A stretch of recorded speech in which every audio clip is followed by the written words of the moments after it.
Go live. Did it work? Yes, you are live. That's finally gotten improved. You used to have to click that a few times and refresh the page, and this wouldn't update. Be a whole dance. YouTube's getting a little more sophisticated on us. There you go. So things are improving. Everything but the mess. There's a lot of things I've been trying to catch up on. Xavier's looking around at the table like everything's just out of camera range. We're like, shove it just to the edge of camera range. Make it look like we're organized. Tom's got a busy start to the year. It's a busy start catching up on things. And those days off in the middle, I took a couple personal days and said, all right, I'm going to go for a walk and everything else. But I'm back into it. It's 2020, ready to hustle up. This is How They Got Hacked, episode 40. 40. So we've been doing this. We have 12 more episodes. Technically it'll be a year sooner than that, but we'll still have over a year's worth of episodes. Wow. So, holy smokes. Yeah. That's crazy. It's fun. It's one of those things you start it, and next thing you know, you're like, wow, I've got this many episodes. I looked at my YouTube channel. I think I'm at 990 videos on my channel or something like that. 990? Yeah. It's just crazy. And people see, and myself guilty of this as well, you see someone where their success is at later, and it's hard to ever picture the path to getting there. Like, it's impossible almost to picture that. Yeah, you even have to be there. Even having done it, Yeah. it's like, yeah, I guess I was watching some of my old videos that still have no views going, yeah, I remember the shop tour of my old office in 2015 that I posted on YouTube when I very first started and had no idea what I was doing. It is a lot. I still have my first video ever posted left up there, so... but it's cool to see it now, and it's like, oh, yeah, it's pretty cool. And I not afraid to share the numbers, so I have a whole breakdown video, how much revenue I make from YouTube and everything else. I dumped it out there, and, it's pretty cool. So... Xavier's mic is low. Xavier's mic is low. We got a knob for that. Is We'll yours? boost it up real quick. Oh. Keep it going. Oh, Keep it going. hold on. I gave him the wrong mic. There you go. There. That fixes that. There you go. Now you guys can hear me. I can see you. I thought I handed him mic 2, and I handed him mic 3. There you go. I put these little labels on it, so I'm not supposed to screw that up. Is it on? No, I had it turned down all the way. There you go. Now I'm here. Now he's here. And since I'm here now, who am I? Oh, Xavier D. Johnson. And you are? Thomas Lawrence, I think, There last you I go. checked. Pretty sure I'm still him. No one else has really tried to be me. That you know of. That I know of. Yeah, I'm not saying it won't happen. It's not a dare to do so. It's only a matter of time. I want to start out with talking about this because we talked about Spectre Meltdown. He's still a bit low. I can bump it up a little. Give me a little bump. All right. There we go.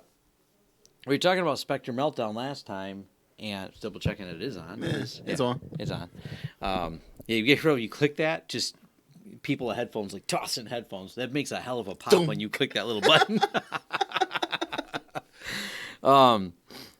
So anyways, we talked last week Spectre Meltdown, how statistically people get really excited. It does make headlines, but it's more of an academic research paper than a real world scenario for how people attack you.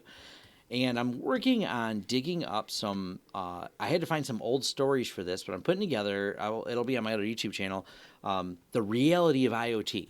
Now, the problem I have with IoT is everyone starts talking about the botnets. So they're grouping in IoT with firewalls because, it's an Internet of Things. And they're grouping in consumer firewalls. And I don't really think that's a fair assessment of IoT when you put those in there because there's two different things. You have IoT devices that are on your network, like let's say your Google Home Mini, your Chromecast, your Roku, the common home consumer devices, which really don't make up the Mirai botnet or any large botnet or any attack vector. Those aren't the things people are hacking.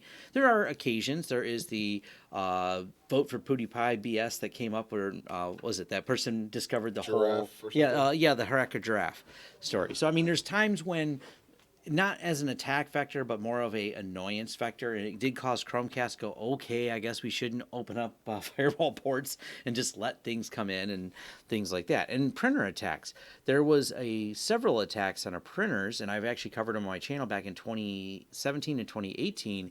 And the reason for that is because a lot of people directly will open up the port for printing directly to the internet.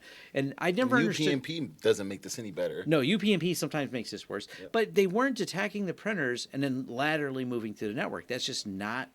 it's not an impossible task, but it's not the vector of attack that we see because it's not always that effective. Right. It's not the best way to do it. There's not a ton of printers that you can take and pivot from the LPD port. Is it 587? Not 587. That's LDAP. I forget the printing port, but they go into the printing port. And the only thing it does is accept print jobs. It's not SSH. It doesn't give you any control, but it lets you waste a lot of paper and send scary messages to people. So I'm gonna do a breakdown video of these things because one of the things that Steve is literally on the phone in the other room right now is someone who's trying to lock down and put all their IoT on separate networks because they think that's what will keep them safe. And Well, the FBI says so. Yeah, and that's part of it too. The FBI warns about IoT, which if you read the FBI warning, they're not telling you your TV's going to attack on you. They're telling you shit's spying on you, yo. It doesn't matter if it's on a separate network. It still spies on you. Right. The attack vector is the fact that they're able to gain personal information about you from the device. Not because you put it on a separate network, but because you put it online at all. Right, because you put the data out there. Yeah. Is the attack vector. I mean, have you had any incidents where that you did an instant response at all, where the IoT someone got into, named not a cheap firewall, but like an inside the network device, and then laterally moved to take over things? I haven't done anything. Never responded to an incident with lateral movement via IoT. It's always like I left my Windows host on the internet with RDP open, and then they got domain admin 30 minutes later. Because like that's happening, right? That's what we need to be worried about. The guy who also is so so worried about putting his IoT stuff on a separate VLAN that he's not realizing that he's got his Windows box with RDP on 3389 exposed out onto the internet and just dangling. So I think that's where people are. Yeah. Now the one thing, this is. Maybe actually open this site up if I can find this. This is the one time that I can find this. It's right here. This is great. This is me doing some digging to find this. Target also got hacked through the vent. But it was RDP. They got hacked. Well, they used RDP. They gave the VPN access to the full network. So they did pivot through a HVAC company, but not because they broke the industrial control system, but because that company had access to their network and they had a flat network. Yep. So lateral movement through the network was done via credentials that they had that were given to this company to give them access to the network. So still not an IoT hack, even though it was an HVAC vendor. But this is the only time a casino's database was hacked through a Smartfish tank thermometer. And I thought, this is a cool story, and this is one of the ones that I was, I'll throw this in our show notes here, but this is one of the few times that you can find where an actual IoT device was a pivot into their network. But they also put this early days of IoT device on the same network as critical systems. So I'll dig into exactly. I don't remember exactly how the hack occurred. I'll dig into it as a separate story when I do that IoT stuff. But it's one of those things like people get a little overconscious of where their security problems are. IoT is more of a privacy problem than a security problem once you eliminate firewalls from the list.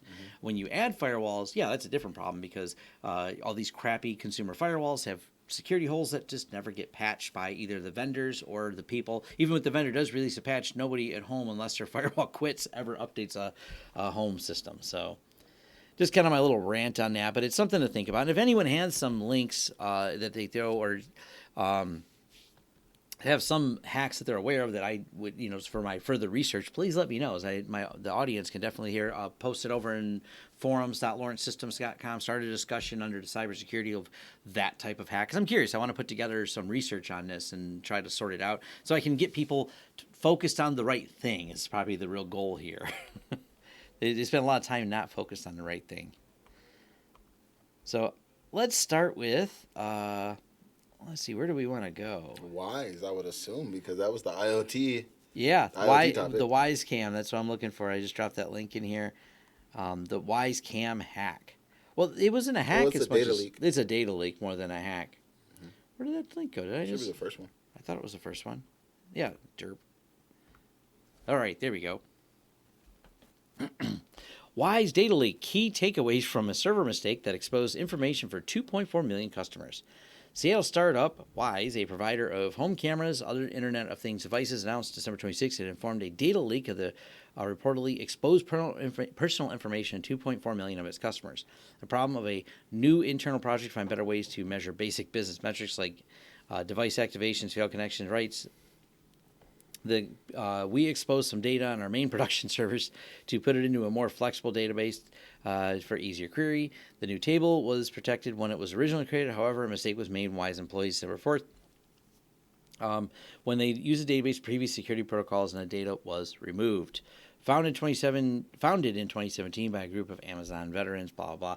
This is one of those things, and this is one of the devices because Wyze makes some really expensive plugs and cameras and everything else. They're definitely some of the cheapest ones out there. I see them for sale at Micro Center and everything else. They are hugely popular, and we do get a ton of people asking us about them, and they're so concerned with putting them on a separate network as if they are the attack vector. But I've always said, because of the way the Wyze Cam works, it works with the Wyze cloud system. It does not have any local storage. It has like a little SD card you can put in there, but there's not a local server you set up on your network. And, of course, this led to their mishandling of data, which is your biggest risk when you have some of these devices on there. So that's something to think about. I mean, so when we think about this hack, right? Like, this is, even if you put on your tinfoil hat and you do every single thing you possibly can, you still get pwned. You still get your Alexa keys and tokens leaked. You still get all your if this then that API data leaked. You still get face and facial recognition data leaked. You know why? Because they went out and made some server out in whatever they're using. I can't think of it. It's the third largest cloud provider. AW or Azure, Alibaba. Alibaba. That happened. They're yeah. on Alibaba, and what's interesting, the way that this company got hacked is researcher doing some very, very low level reconnaissance, something so simple, went and looked at get.wyze labs or something like that. They wouldn't found their get.wyzecam.com. And they basically let you get access to, even though it was authorized and authenticated, they let you get access to the source code by going to the Explore page. And then on this Explore page, you're able to find the Git repository. You go into this Git repository, you're reading the code, and you're able to see that the username and password to the database were hard coded inside of the source code. So this company figured, hey, okay, we got a Git repository. We put it on the public internet because we want to use the public internet as our backbone. We already made it authenticated or authorized, but they didn't realize that they had to do the granular levels of authorization so that things did not get exposed onto the Explore page. And that they probably shouldn't be using hard-coded credentials in their source code. But even if they did all of those things wrong, the database should not allow connections from the internet. The database should not be on the internet, and this is how they got hacked. Yes. Very much so, this is how they got hacked. So, I would say that. And this guy, 12security.com does a great write-up on it. I would suggest everybody to go and take a look at this. This is sad. It's sad. I had a customer, I found something very similar to this. We retested it and they got it taken care of, but I was explaining to them how even though we retested and we took care of this, you still have the issues that, you have your database server on the internet and you haven't wrote the username and password, and that username and password is still inside of the source code. And, in AWS, I know Alibaba really tries to mirror AWS. We have something called Secrets Manager and Parameter Store. And you can go and actually, have some kind of function that will go and retrieve that secret on demand based on the instance, metadata profile and the rights and access to be able to actually go get that secret out of the secret store. Or something like HashiCorp Vault, which stores secrets, and then you can interact with the API to be able to go and get secrets out versus actually putting those secrets inside of the source code. Not sanitizing your code and leaving a lot of the stuff in there is just, it's commonplace. It's, I got to admit, one of the first applications that we had, I had gotten from someone else running my business, code sanitation was one of the first projects. And this dates back to, I started using it in I think it was 2007. And, this is the earlier days, and it wasn't ever directly exposed to the internet. And although it would have been greatly convenient to do so, I realized right away that, wow, this thing is just like, it was put together by this guy in California that I met. We collabed on it because there wasn't a good system for dealing with retail point-of-sale computer stuff. And we never ran credit cards through it, but we realized there was some definite flaws in there, and code sanitation was a huge problem that we, over the years, took it upon ourselves. But eventually we switched to Invoice Ninja because we just realized the code base was never completely fixable. So that's what made us switch that. It's a real common issue, especially with newer programmers or startups that do these things, because they're not as well versed. They're, build fast, hurry up, make a minimum viable product to make the shareholders You know what? happy. You'd be surprised. There's a lot of big companies that have these same issues because they have to move like a startup within. And this is a fast, quick project that we did. We never wanted to go back to productize it. Another thing that I think people should take away from this whole Wyze issue is the fact that their infrastructure was set up with a user that went against one of two Elastic databases, and then all of that data got copied over to a MySQL database that was just like a warehousing database, and that data got copied over into China in this unsecured, improperly stored database. So when we talk about this privacy concern, is China using, this Wyze, these cameras to actually pivot into your network and further scan and do other stuff? Potentially, but what we know they're doing? Copying all the data from the United States database warehouse over into China, where it never shall ever leave to come back over to the United States. The U.S. has to have some very strong boundaries now, the same way that GDPR has around its data getting flown around the world and the implications of leaving this data exposed. If Wyze has any of this Europe, if they have European customers, this is a huge GDPR violation. One of the largest. It may not. They may not survive it if they actually have to pay fines. Exactly. And I'm positive they have a bunch of clients in Europe. So and this is unsecured. So this is like a GDPR violation, and it seems to be unencrypted. Yep. It's a big mishandling of all the data. Oh, yeah. And directly related to this is, and I got to admit, first we'll actually just show what's going on here. Xiaomi. So if you have the Xiaomi cameras and you tie them to your Google Home Mini, these are two other devices that people are frequently saying, Tom, I need to get these set up on a separate network to secure me. Wait a minute, you're going to put the Chinese spy cameras in your house and you're thinking them on a separate network is what keeps you secure. So what we're going to do here is this person, this started on Reddit r/Google Home, and they open up the Play Smart Home Camera, the Xiaomi Smart Home Camera tied into the Google Home. And what happens is really interesting. Now, Xiaomi's reasoning for this, it's a caching problem. It shows other people's cameras instead of his own.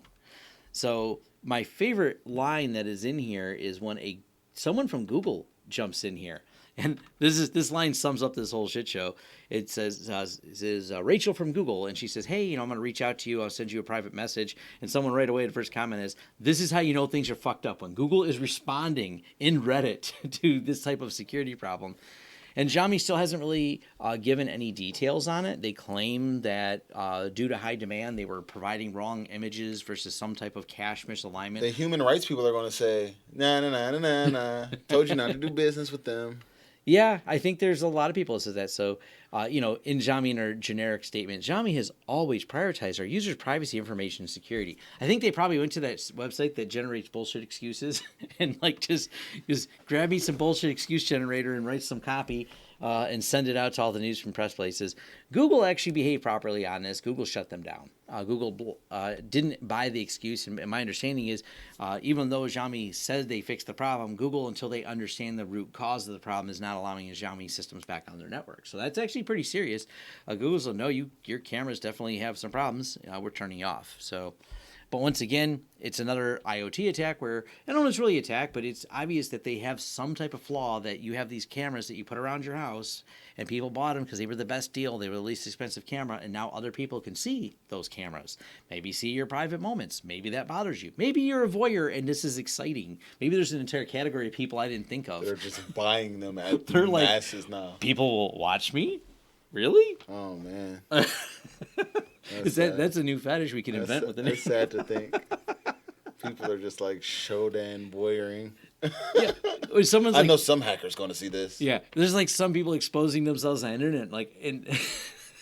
It's a new fetish we never thought of before, and it's a much safer one because instead of exposing themselves to the general public unwillingly, they just put it out there. Some hacker thinks they found something like, oh, I didn't want to see that. Go digging. That's what you find sometimes. Yeah, that's what you go digging, what you find sometimes. Things you wish you hadn't seen.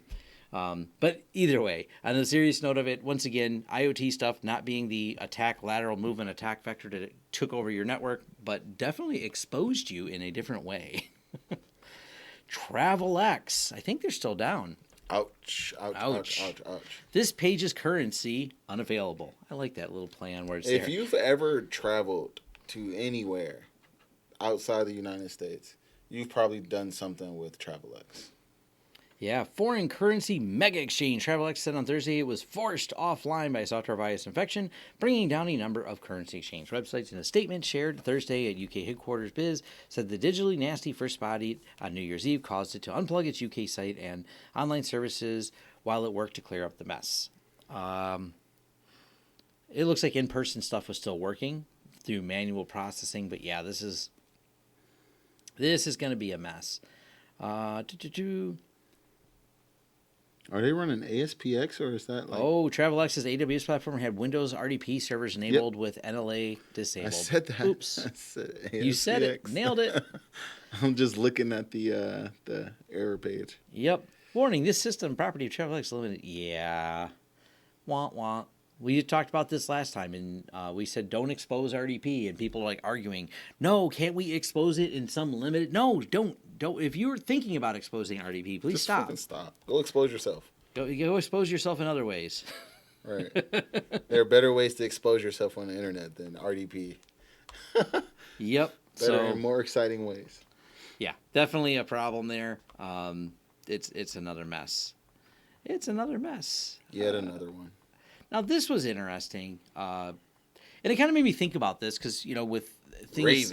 Raven. Man. Yeah, with things escalating all the time. On Friday, December 20th, Raven Air Group experienced a malicious cyber attack on our company's IT network. While we continue to work with the FBI and authorities, a cybersecurity company, to restore affected systems, we are proactively canceling Raven Air Alaska -8 flights until 12 noon. We expect to experience scheduled cancellation delays, Raven Air Alaska network through the rest of the day. The cyber attacks discounted our -8 maintenance system and is backed up. This is a big deal because sometimes there's hearts on these planes. Yeah. Sometimes there's, lungs and livers and other things that people have to have and may not have that window. Yeah. Right? It's scary when you think about any type of precision attack like this. Yeah. And it's kind of weird. Maybe it's coincidence, but if you were to, and it's really been on my mind frequently because of the last Darknet Diaries, where they broke down the attack on the Ukraine and everything else in that last episode. Mm-hmm. Like, that was a nailed right down to text. What was it called? The NotPetya. The NotPetya attack. Yep. Like, they disabled a country. You can pretty much disrupt. You can take some key players and disrupt them. Take some key players in the airline, keep some key players in the transportation markets in general, and cause great disruption. And I thought about that. So Maersk was a ancillary victim of the NotPetya worm that went out, and the hackers did not seem to have Maersk at all in their sights, but it did back up and break the whole shipping system of getting products moved. And I know this from the lifeblood that is transportation, that is a lot of our clients, that same problem can occur. These guys are moving some critical stuff. We know what type of freight they move. It's like things can really grind to a halt, especially because some of them are in the food services business. And it doesn't take but a few shipments away. Everything is moved to a just-in-time delivery system, especially when you're dealing with any type of medical transport. But just the food stuff, they don't have a big supply. So if you somehow shut down a couple key players that have some type of route or contract, you can disrupt the food supply to a city or even Alaska where there's not exactly a lot of planes. So that's definitely a pretty scary attack right there. And I think we're going to see a lot more infrastructure leveraging attacks. Oh, yeah, for sure. What else did we have in there? Oh, Richmond schools? Oh, yeah. Richmond, Michigan? Good old Richmond. Rich who? Richmond. Rich who? That's actually not a huge amount. Hackers demand Richmond schools pay $10,000 in Bitcoin. Amount. That's like a meth. That's a meth amount of money. Yep. We were scheduled to reopen and break from Thursday, January 2020. They had to postpone during a hacking incident occurred on their server.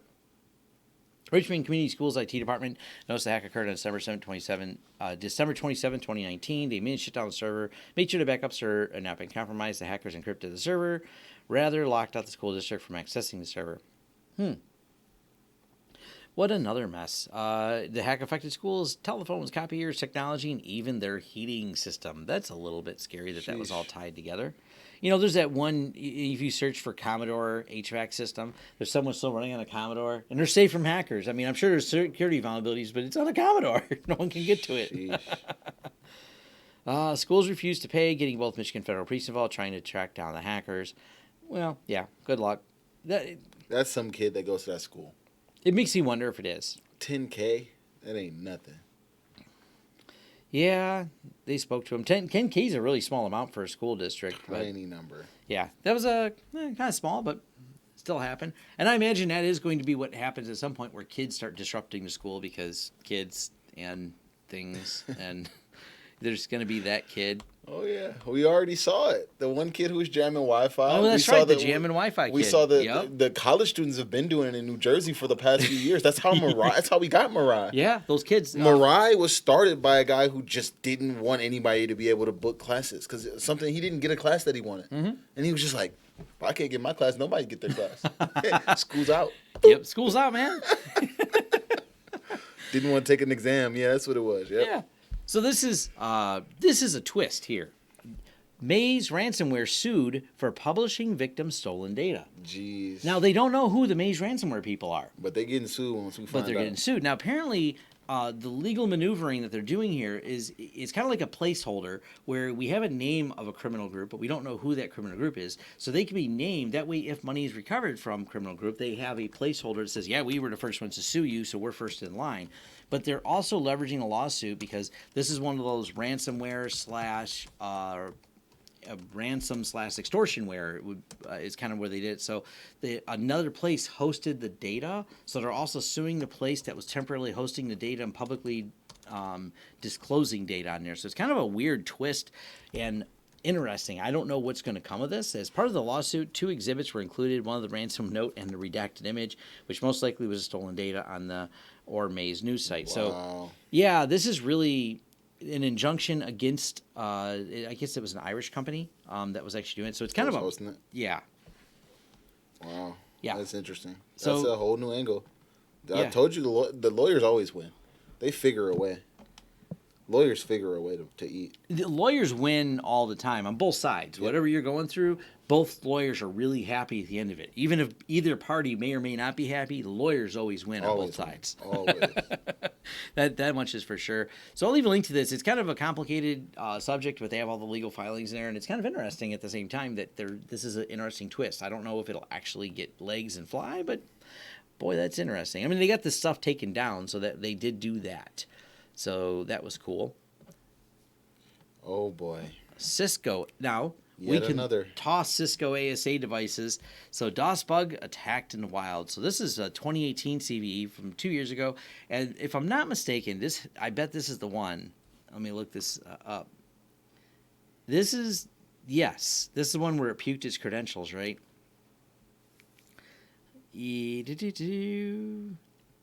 No, I don't think it... Oh, it's not? No, yeah. The vulnerability is due to lack of proper input via HTTP URL. An attacker could exploit vulnerability by sending a crafted HTTP on unexpected devices. And Cisco flubbed the... this is one of my favorite Cisco patches. This is when I said Cisco needs to remove the word security when they did this. So the people, it was a Red Balloon group that actually found it. And what they did was they used a curl command with a crafted HTTP, and it found out that Cisco would puke the credentials back, including things like, it would drop you the whole config file, including like the VPN config. So from there, you could then use it to go back into the machine. So when Cisco waited almost the full 90 days before patching it, when it released the patch, they tested it. They said, cool, patch worked. Or did it? All they did was change, instead of using curl, they just changed the identifier and called it something not curl. And totally not curl. I think that was what they actually had in there. It was totally not curl. So they changed the user agent, and it puked the credentials again. They literally went through and found out that Cisco's patch for the vulnerability was to block user agent curl. That was it. They didn't actually patch the code. They just blocked the user. We agent. reported on this. Yes. And we're just like facepalming our way through it. So no one is shocked that it's being exploited as a bigger piece of it. And of course, the secondary problem of this is the fact that even though the patch is available, the Cisco ASA devices it affects, a lot of them are the smaller prosumer ones that some one-off IT person may have installed. They're not managed. They're not necessarily kept up to date. Therefore, even though a patch is available, it's sitting at many companies have these sitting on their shelf in the back somewhere connected to their ISP, and they're never getting updated.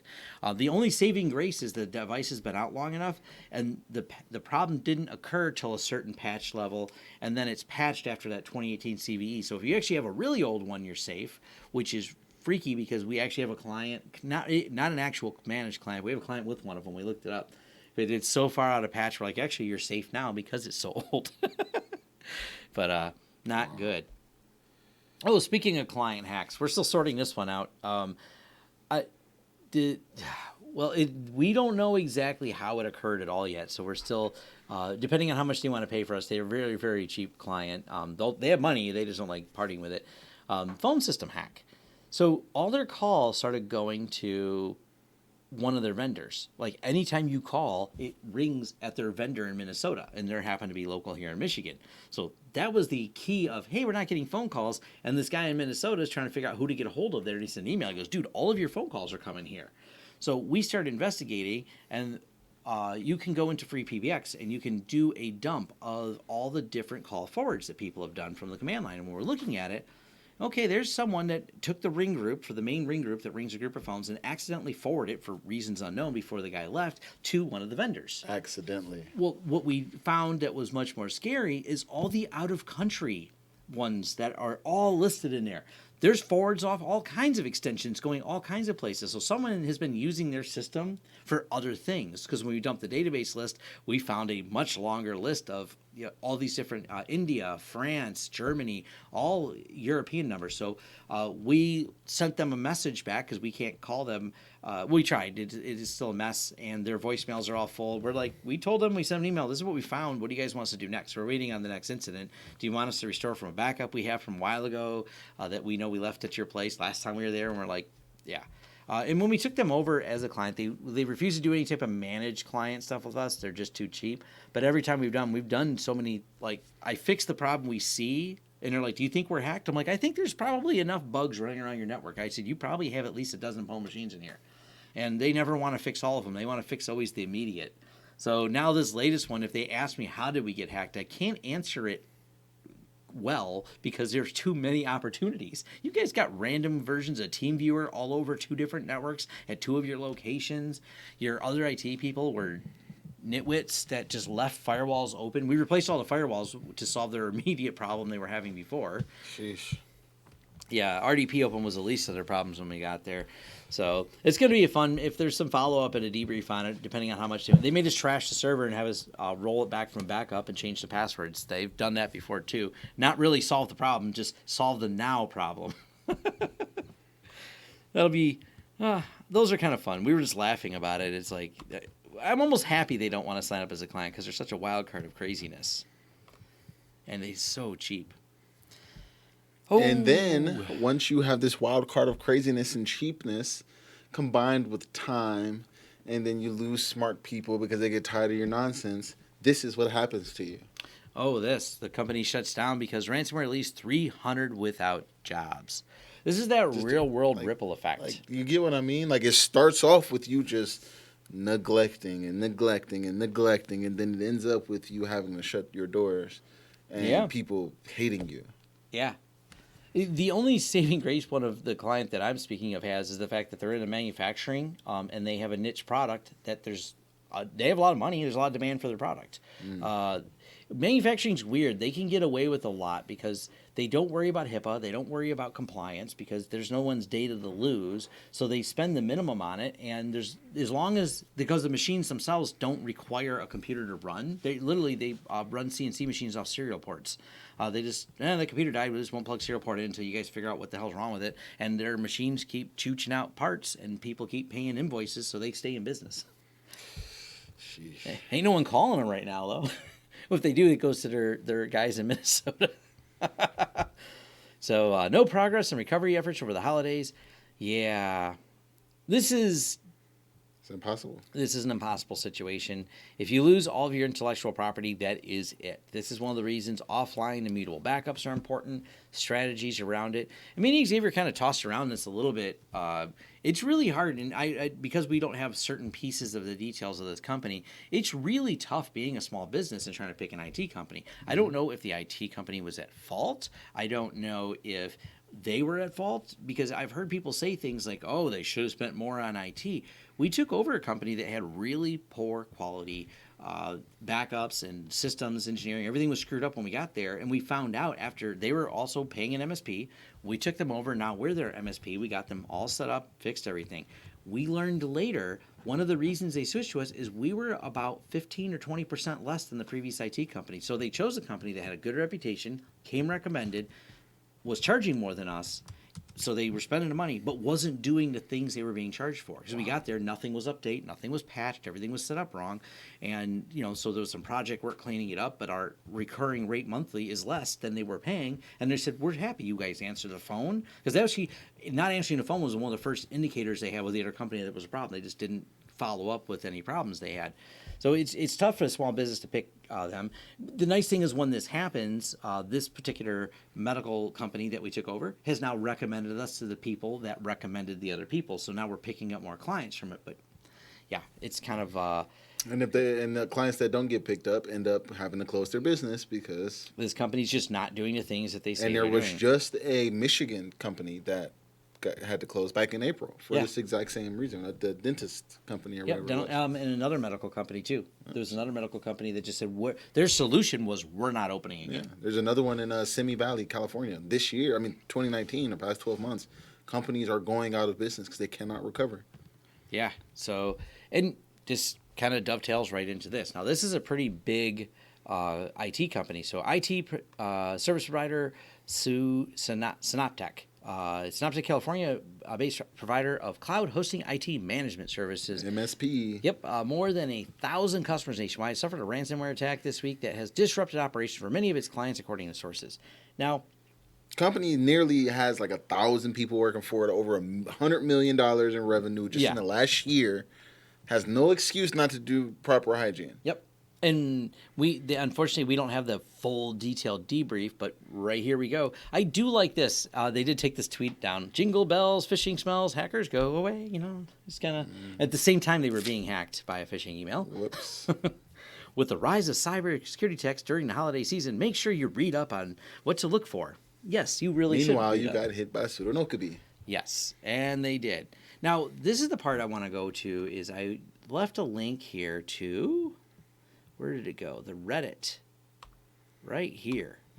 I like seeing the other side of it. So this is something because people were directly talking about it. So someone had posted this 10 days ago. Synoptek issues. Anyone hosting any resources with Synoptek Data Center by chance? We've been having significant issues with server availability. And yeah, do you think they'll read their own Twitter? This is a link. This was taken down. This is that same screenshot that was on the Krebs site. They'd still have a blog post with that same one on there, and whatever. But my biggest client is Hose right now, and there is just one after another of all these people. It's kind of interesting seeing the other side of it. Like, these are the people, end users affected by the upstream IT company. So these are people that paid for their... So it seems like from 10 days ago to 3 days, this is update number 2. Our email service came back up yesterday. It's America. However, management portal is still down. And what they do is host a lot of cloud infrastructure stuff. So they have a hosting platform by which they will host some of their servers, and they handle all your email. So several days in, nothing really... I'll follow up with this guy real quick. One of he's got another post related to it.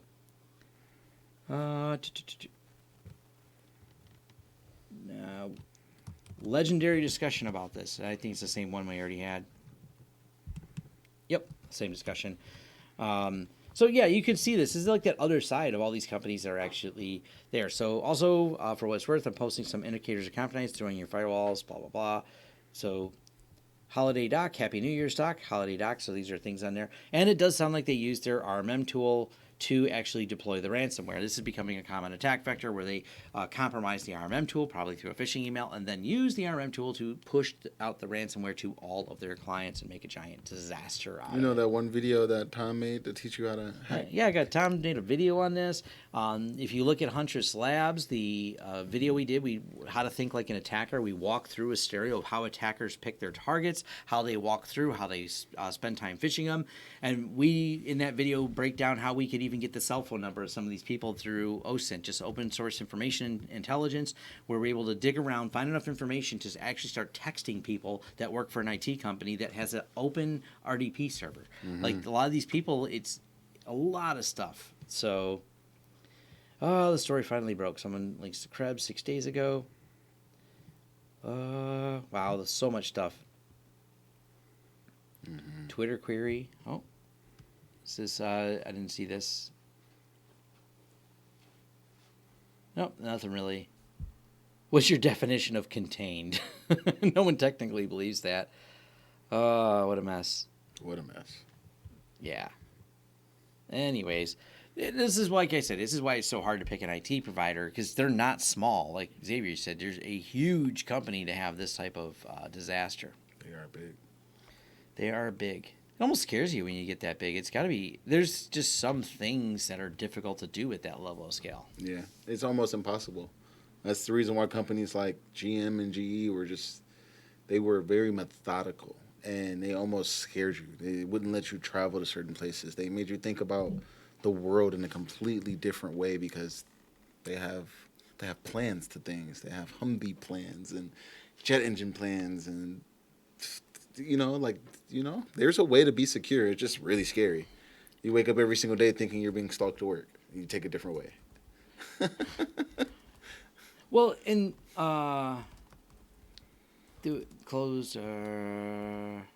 somewhere. Someone asked a question I was going to answer for them.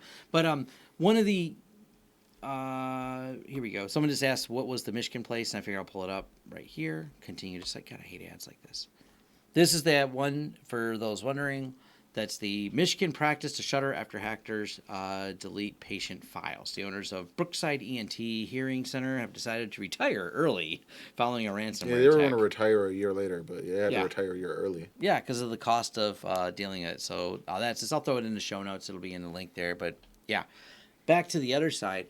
One of the other things I learned a lot just hanging out with people like the guys at Huntress Labs. I spent 2 days at their place. They've worked for the NSA. They've worked as government contractors. And the government's solution for a lot of this in certain areas is high levels of compartmentalization. And it's keeping everything siloed as much as you can, not having one global system. And it limits your attack exposure. And this is just a strategy of, if we take it and we have this one giant single sign-on of convenience, we like it. But then that one person who had access to all the things becomes that place by which you pivoted to all the things. So it's a matter of compartmentalizing, thinking about how to do it. I mean, there's reason Microsoft has a really strong methodology and a lot of documentation on it. There's a reason we have not seen Microsoft directly in the news for maybe their products occasionally get compromised, but their own infrastructure has not been the subject of compromise because they take it very, very serious. Same with AWS. AWS directly, no, I can't name a compromise directly. People misconfiguring systems within there, yeah. But has Amazon directly had any major breach that we've seen? No. They are, like Xavier said, methodical about the way they handle things. Mm-hmm. Have to be. You have to be. And it's not easy. It's above a lot of those controls they're called guardrails when you get in those environments. A lot of those guardrails are above you. Unless you're like at the level that I was lucky enough to be at, particularly at GM and GE, I was there to define guardrails and implement those guardrails and aim things directly at those guardrails to see what they could withstand. But they're very much so guardrails. You're sending something at a production speed, 75, 80 miles an hour down the road, and things happen. And you want to make sure that automation doesn't go over and just kill another stack. So. Mm-hmm.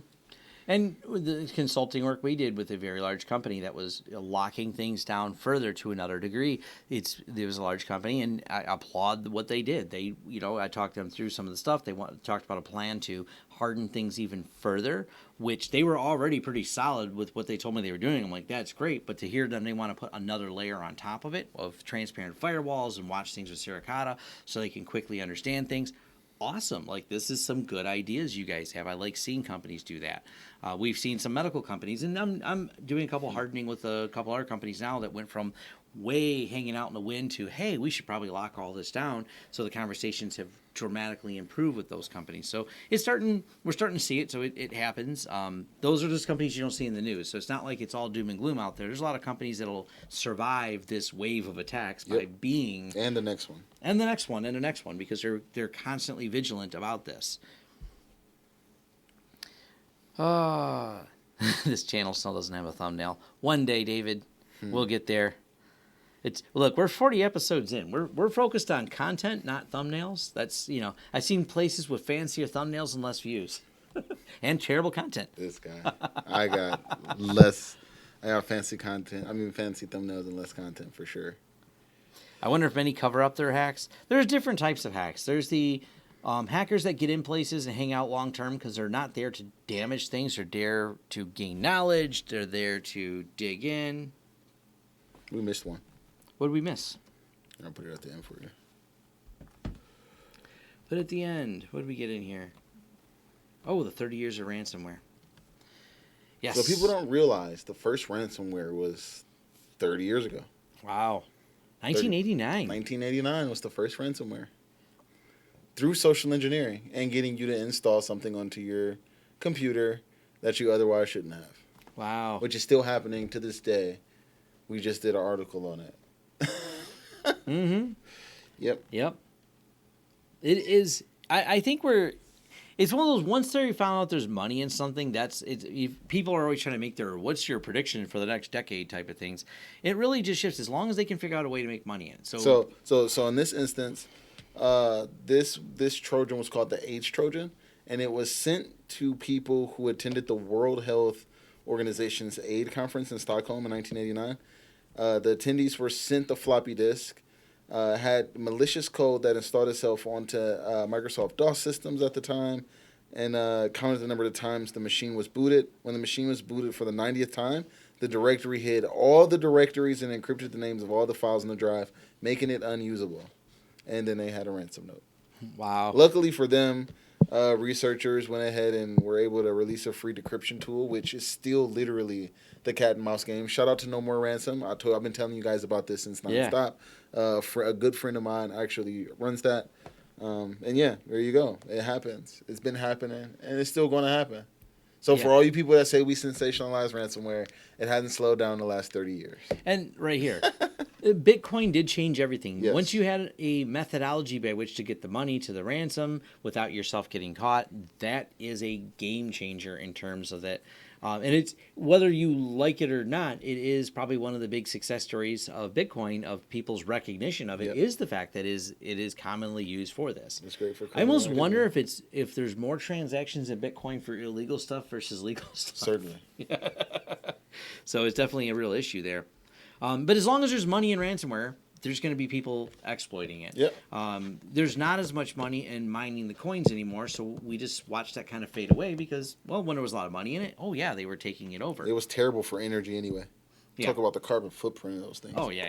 It was impractical in the overall, but is because of the value of Bitcoin being so high at the time, it was worth it. But Bitcoin is so cool because you can still go back and look at all of those addresses that were associated with the Silk Road and see the money flow around. Yes. You can see the money that was given to the Hells Angels for the hit that was placed from the founder. Yes. That is what Bitcoin is good for. And that's what makes it so scary. It's a ledger. It's the scariest ledger. Infinite ledger is a scary thing. Yeah. So it's also like a government's best thing because tracking cash is not easy. Very hard. The IRS has a lot of problems with it. That's why they don't want you reporting cash. That's one of the reasons why if I ever have anything I pay for cash in my business, I purposely don't keep the receipt. I don't report it. I'm like, whatever. I write that off that it's like, whatever. It's gone. I'm not going to be able to expense it. Because once you start trying to expense cash, the IRS goes, we want to talk about this. Right. and you just want to avoid that. So, run. Start dealing in gold, man. Done. Yeah, yeah. Get you a gold IRA. Start dealing in gold. Oh no, I want to just mint some gold coins. We'll just start weighing them on the table, pass them around like old school. You can pay me in gold. I don't need Bitcoin when I got a gold coin. Yeah, but gold coin, Yeah, real, tangible, physical. Mail it, ship it, overnight it to me. I take gold coins, starting at ounces. I like that. I like an ounce. Yeah, I like a little ounce. Give me an ounce. Yep.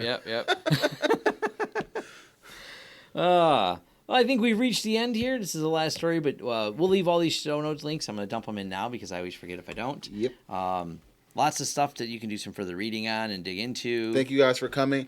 I do have a new user group that I am running, organizer of, MySec Detroit. So come and see me at Altimetric Collider next Wednesday. That is January 8th, 2020. And then January 9th, 2020, I'm going to be a part of a panel for MySec Southfield. So try and come out to that as well. Yeah. Oh, we're all we ate too much pizza. There is no room for any drinks right now. If we did that, we'd be asleep. Someone said there's no drink. Yeah, we'd be asleep. So this is not a drinking day. Nope. Oh, and I don't movie recommendations. No self. Yes, we're going to video. Movie recommendations. I just saw something for the first time now. Oh, Joker. I saw Joker. Oh, did you? Joker was good. Was it good? Okay. Thanks to Stinks Vision. I'm trying to think. Me and my wife started watching The Witcher. It's okay. I'm not going to say it's great. It's got its moments. I love all the memes that came out of it, so that made me happy. Oh, shout out to James Green. He works for the scary guys that no one can pass the test. Offensive security. Mm-hmm. Are there resources Ford for v Ferrari? He claims. Oh, Fendrix. I do want to see that, but I'm waiting. I'm lazy, and I'm going to wait till it comes out, and I can watch it at home. I hate going to There's theater. got to be something else. Bae, my fiance is in the back. What have we watched lately? Dolomite. Dolomite? Okay. That was a good one. Yeah. Cool. Someone says, is there resources for hardening networks? I have a few videos that talk about things. There's not as... The default is, like, for example, you put a firewall in. The default, like on a pfSense firewall, is everything closed. You actually have to work to unharden it. But I have some videos that break down when you want to separate devices. I do have some IoT device. If you like playing IoT pfSense on my channel, you can find a lot of breakdown videos where I talk about that. It says, Fendrix, get my info from Xavier. Okay. He's talking about for Stinks Vision, probably. Got it. Cool. Sounds good. Well, we're wrapping it up. Next episode's going to be 41. Holy shit. Holy smokes. And hopefully we can get Mo back in the fold sometime soon. Yep. Bring him in remotely, tie it all together. We'll figure and then that we'll out. try and get No Self in here too. Once we start doing it remote. Well, 3's odd when you do it remote. So if we do 4 and we all have squares. It makes it much easier. Yeah, it makes it a little bit easier. And then I'll probably only come in every 2 or 3 weeks out of the month versus every week. Yeah, he's got a nice setup at his house. He's got the camera. He's got the hacker flag in the background. But I like to get out still too. It's nice coming out here. So it's just always fun stuff here. Well, that is it. I'm gonna wrap it. Yep. Let's smash that button. Smash the button. Everyone smash. There's 65 of you and 23 likes. So someone could do something about that before you guys leave. Yes, please. And thank you all for coming. I hope to see you next Wednesday and or next Thursday. And then since I'm doing this every other Wednesday, I still have DC 313 every other Wednesday. So you know what that means? You get to come and hang out with me every single Wednesday. Yes, come and hang out. And then you got this Friday, and then I'll be over in Tom's channel on Thursday whenever I can remember. So, yeah. Yeah, bounce around, come out. If you're in Michigan and you can make it. And matter of fact, all the way at Southfield, that's a little bit ways north of here, about 45 minutes north of here. So if you happen to live further north, you don't have to drive as far. Exactly. I'm also going to be speaking at a private conference this month, and then I have a public conference in February that we're just starting to promote. I'm doing a talk on security here in Detroit. So I'll get you guys some details just in case you want to come out and see that. Fun stuff. But until next time, Peace. Peace.